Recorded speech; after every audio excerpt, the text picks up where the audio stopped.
Oke, halo semua. Senang berjumpa dengan kalian. Nama saya Ingrid. Saya dari Bentara Kampus.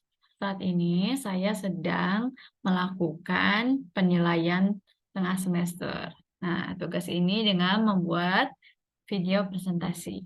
Yuk, selamat menyaksikan. Oke, senang banget bisa sama-sama sharing mengenai penerapan dan pendekatan dalam pembelajaran pendidikan inklusi. Ya, sebelumnya kami dari Bentara Kampus. Yuk kita lihat slide yang pertama. Oke.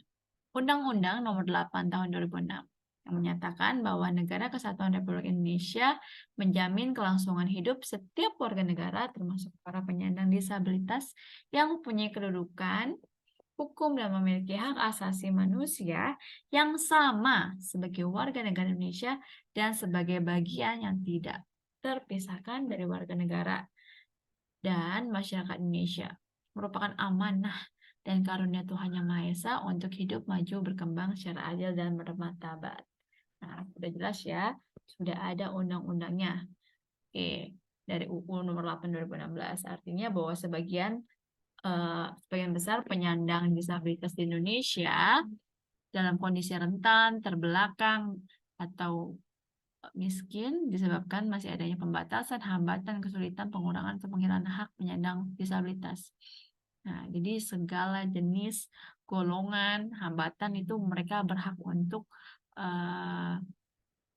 mendapatkan itu ya akomodasi untuk memperoleh pendidikan, untuk memperoleh hak yang sama gitu ya untuk menuju kehidupan yang sejahtera, mandiri dan tanpa diskriminasi. Nah, lalu ini juga berkaitan dengan filosofis bangsa kita. Ada yang tahu apa? Ya, itu Bhinneka Tunggal Ika. Ya, ini merupakan wujud pengakuan dari Bhinneka Tunggal Ika. Secara filosofis dan secara yuridisnya berkaitan dengan UUD 45 pasal 31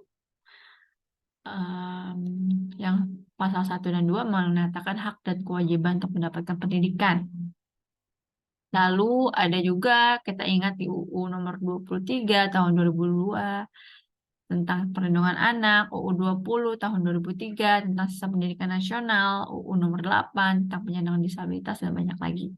Dan secara empiris, banyak penelitian yang menyimpulkan bahwa pendidikan inklusif berdampak positif terhadap peserta didik berkebutuhan khusus atau saya sebut PDBK dan pendidikan reguler atau tipikal.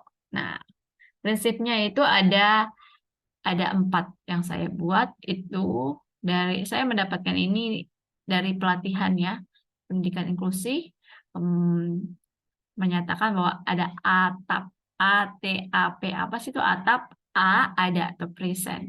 Jadi siswa hadir dalam proses pembelajaran dalam kelas. Jadi tadi prinsip dalam inklusi setiap siswa hadir dalam prosesnya ya. Yang kedua T, terima atau acceptance. Siswa diterima oleh warga sekolah, diterima oleh guru, diterima oleh tata usaha, bahkan sampai security-nya juga setiap warga sekolah ya harus memiliki budaya ini, harus mau menerima sesuai dengan PDBK. Lalu A, aktif atau participation. Siswa berpartisipasi aktif pada semua kegiatan. Jadi nggak hanya siswa reguler atau tipikal saja, tapi semua, termasuk PDBK. Lalu P, pencapaian atau achievement. Artinya siswa dapat memberikan positif, hasil yang positif. Ya, siswa reguler berprestasi, ada pencapaiannya. Kenapa tidak siswa PDBK juga mendapatkan hak yang sama untuk mereka bisa berprestasi. Jadi ATAP. A ada, T terima, A aktif, dan P pencapaian. ATAP itu merupakan prinsip dari pendidikan inklusi. Nah, saya akan share 2 pendekatan yang cocok untuk di pendidikan inklusi menurut sudut pandang saya. Yang pertama yaitu multisensorial learning. Apa itu multisensorial learning? Yuk kita lihat. Nah, ini ya, menurut Gardner Theory, Multisensory learning ini menggunakan semua sense-nya, ya. Shouldn't use their senses to learn.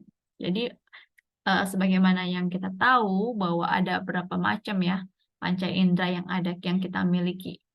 Nah, artinya they are able to capture more emotion and range of studies. Mereka bisa dapat menangkap emosi, banyak emosi dan beberapa hal yang mereka akan pelajari. Nah, ada matematika, logis ya, ada musik, visual, spasial, kinestetik, intrapersonal, interpersonal, naturalist, existential. Nah, jadi mathematical logic, learning through reasoning and problem solving numbers. Nah, ini dengan multisensory learning dalam mempelajari matematika yang kita tahu ya, ada akibatnya, ada reasonnya, ada problem solving, bagaimana memecahkan masalah dalam penambaran ya, angkaan. Musikal, ada lagu, ada pola, ada rhythm, instrumen, musical expression, visual spatial, itu belajar tentang visual, bagaimana mengorganizing ideas, gitu, mengorganisasi ide, dan think in image, picture, and see things in one's mind. Tadi berpikir dengan gambar, ya, dan melihatnya di dalam sebuah pikiran. Bodily atau kinesthetic, learning through interaction with one environment. Concrete experiences. Jadi kinesthetic itu belajarnya tadi ada movement, ada gerakan, interaksi. Jadi lingkungannya berinteraksi. Ya, yang berdasar pada experience. Lalu interpersonal. Oke, ini tadi belajar dengan perasaan, nilai-nilai, attitude, memahami orang lain. Interpersonal itu belajar mengenai berinteraksi dengan orang lain, ya, working collaboratively, bekerja sama dan kooperatif. Naturalist itu belajar dengan mengklasifikasikan, mengkategorikan, dan ada hierarki ya, ada kemampuan untuk pick up on subtle differences. Jadi mengambil sebuah hal-hal yang berbeda, yang kembali ke alam. Existential learning by seeing the big picture. Connect real world understanding and application to new learning. Eksistensial, jadi belajar dari sesuatu hal yang sudah ada ya dan diaplikasikan. Verbal linguistic, reading, listening, speaking, writing, ya, berbahasa, ada yang 4 skill ya. Jadi bagaimana multiple intelligence ini bisa dipelajari anak ya, bisa sesuai dengan sense-nya mereka, menggunakan sense mereka untuk mempelajari hal-hal tersebut. Wow, sangat menarik. Nah, tadi ya, as I mentioned before, using multisensory learning. So, student benefit from approach to education that engage all their senses. Menggunakan touch, sight, dijamah ya, disentuh, teksturnya seperti apa sih, dipegang gitu ya. Sight, melihat, jadi dirangsang dengan media, gambar, visual, hearing, ada sounds-nya, ya, smells, indera penciuman, dan taste, dirasa. Jadi menggunakan 5 sense tersebut. Oke, kita lanjut. How does multisensory instruction work? Oke, gimana sih caranya multisensory ini dapat bekerja? Nah, learning often relies on a child's sight to look at text and picture and read information. It also relies on a child hearing to listen to what the teacher is saying. Multisensory teaching isn't just limited to reading and listening. Instead, it tries to use all senses. Oke, jadi tadi ya, seperti yang kita tahu, oke, kita kalau belajar biasa itu kan hanya baca teks gitu kan, ada gambar, tapi tadi ini juga merangsang anak juga untuk belajar menggunakan pendengarannya, apa yang dibicarakan oleh guru, ya melalui ada teks, dilihat juga gambarnya, juga distimulus dengan penjelasan dari gurunya.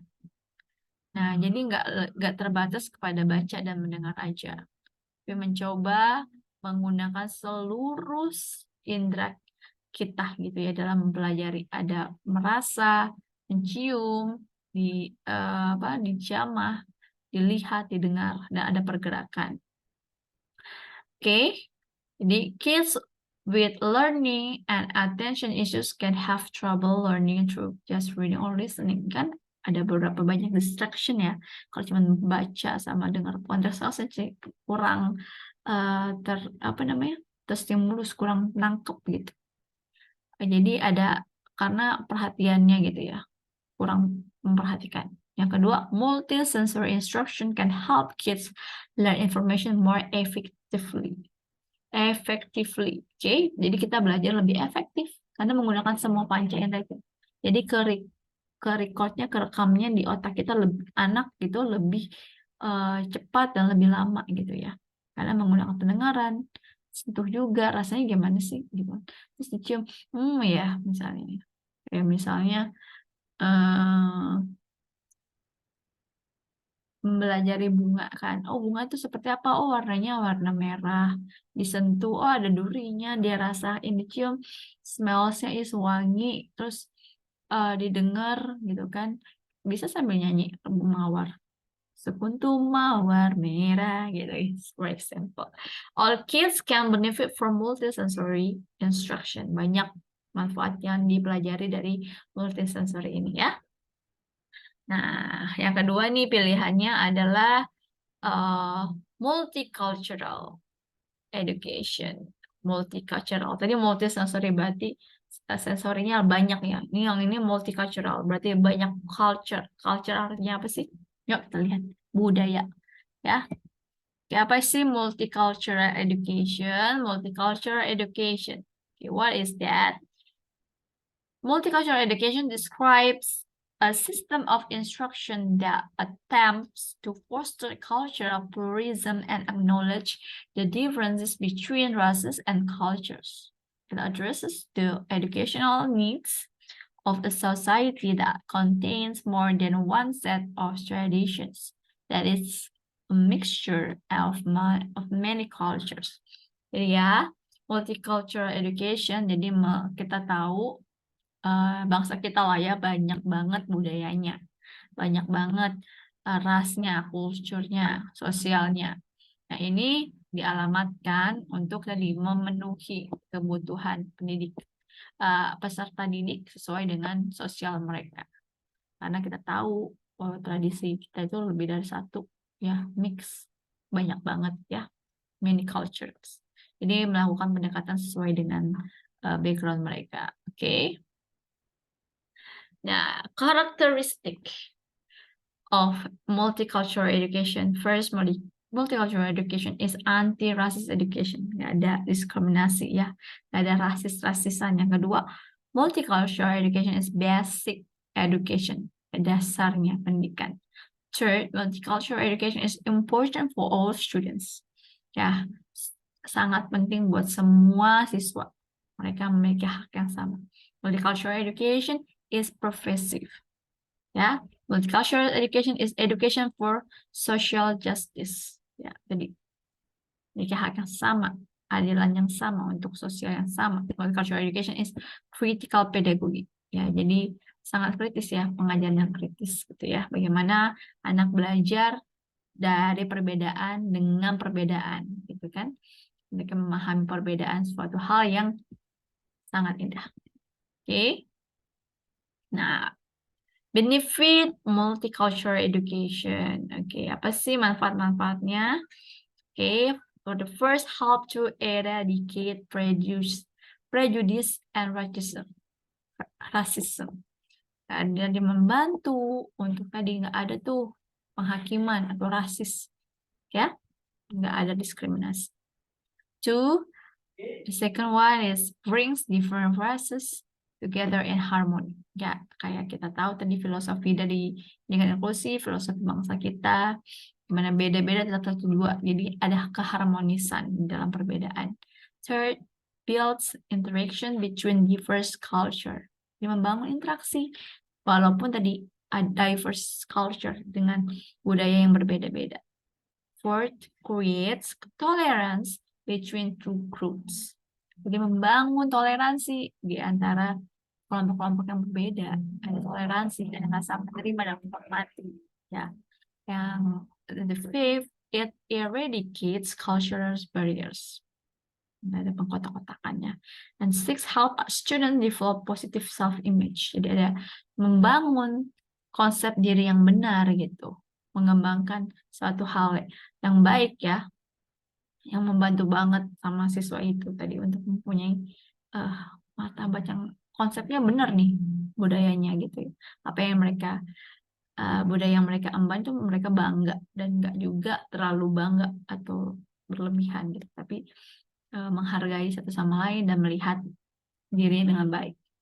Seventh, allows multiple perspective and ways of thinking, melihat dari sudut pandang yang berbeda-beda ya, dengan jalan yang berbeda gitu. Jadi dari sudut dia bisa ngeliat juga nggak hanya di sudut pandang satu culture tapi sudut pandang yang lain. Wow, banyak banget benefitnya ya untuk multicultural education. Nah, ini juga bisa banget untuk kita pakai dalam sistem pendidikan inklusif. Okay, the dimension of multicultural education. James Bank's dimension of multicultural education is used widely by school district to conceptualize and develop courses, programs, and projects in multicultural education. The five dimensions are: first, content integration; second, the knowledge construction process; third, prejudice reduction; fourth, equality pedagogy; fifth, empowering school culture and social structure. Okay, next.